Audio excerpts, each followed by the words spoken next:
1923 and the Year of Crises. Crisis 1. The French invade the Ruhr. Why? In January 1923, Germany could not keep up with its reparation payments to France and defaulted. What?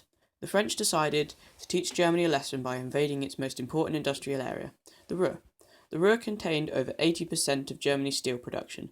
The French thought they could take over this valuable steel production to make up for the payments that Germany had missed. Effects. The Weimar government was outraged. The workers in the Ruhr refused to work for the French and went on strike. This damaged the economy more as they had no more money to spend. The Weimar government tried to help them by printing more money for the workers to live on. Crisis 2. Hyperinflation. Why? The Weimar government printed more money to help the Ruhr workers carry on their strike.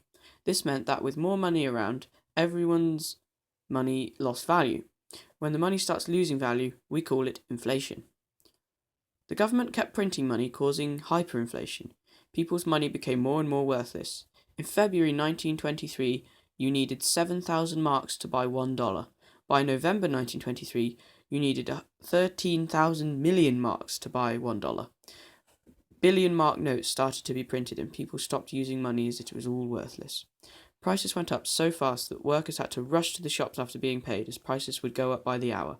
At one point, 1 billion marks was barely enough for a loaf of bread.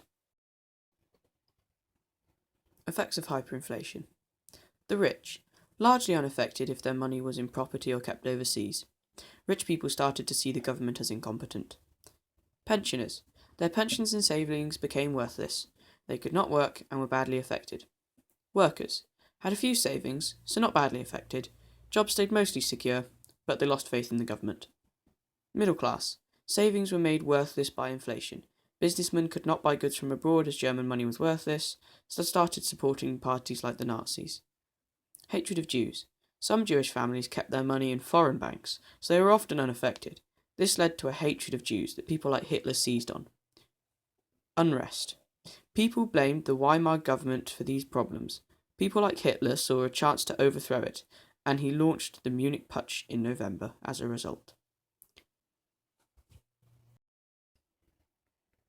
Remember, exam and source questions will often ask you about the 1923 crisis. That usually means both the invasion of the Ruhr and hyperinflation, as they are linked. You need to be able to describe what happened, why, and what effects it had on Germany. The next section looks at how far Germany was able to recover. Gustav Stresemann and the recovery from the 1923 crisis. Gustav Stresemann was made Chancellor of Germany in 1923. He was one of the most able politicians of the Weimar Republic. He faced several problems. Germany was on the brink of collapse and groups like the Nazis were seizing a chance to take it over. People were having to barter and swap things because money was worthless. So he set out to solve Germany's problems. Problem 1. The French invasion of the Ruhr. Stresemann sent the workers back to work for the French. This was good because it meant that the workers were being paid again, helping the German economy and giving their families money. But it was seen as a defeat. The government looked like they were giving in to the French. This also meant that Germany lost a huge amount of their steel production. Problem 2. Hyperinflation. Stresemann stopped the government printing the old money. He scrapped the old currency, the mark, and brought in the new one, the Rentenmark. It stopped hyperinflation and made German money worth something again. People were able to buy goods and were properly paid. This increased confidence. However, the damage was already done. Groups like the pensioners and middle class had already lost their life savings.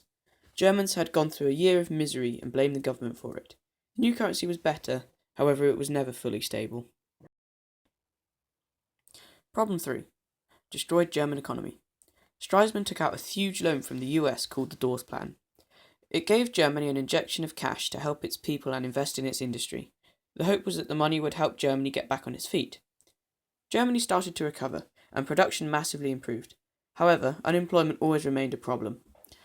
Germany also had to pay these loans back, and the US could call them in at any time. Problem 4. Massive reparations. The Dawes Plan also restructured the reparations payments so that they were more affordable, less money each year, but paid for longer. This gave Germany a bit more money to fund its recovery. The reparations would not be fully paid until the 1980s. Germany still couldn't really afford them. Problem 5. Other countries don't trust Germany. Stresemann signs the Locarno Pact, agreeing never to use violence to settle disputes again. The Young Plan, 1929, basically agreed to the terms of the Treaty of Versailles in exchange for another loan. This brings Germany into European politics again. Countries are willing to talk to Germany and deal with her again. This leads to more trust, more help, and more foreign money coming in. However, the Weimar Republic finally had to give in and accept the Treaty of Versailles. Many Germans hated the French and British still for the harsh peace terms.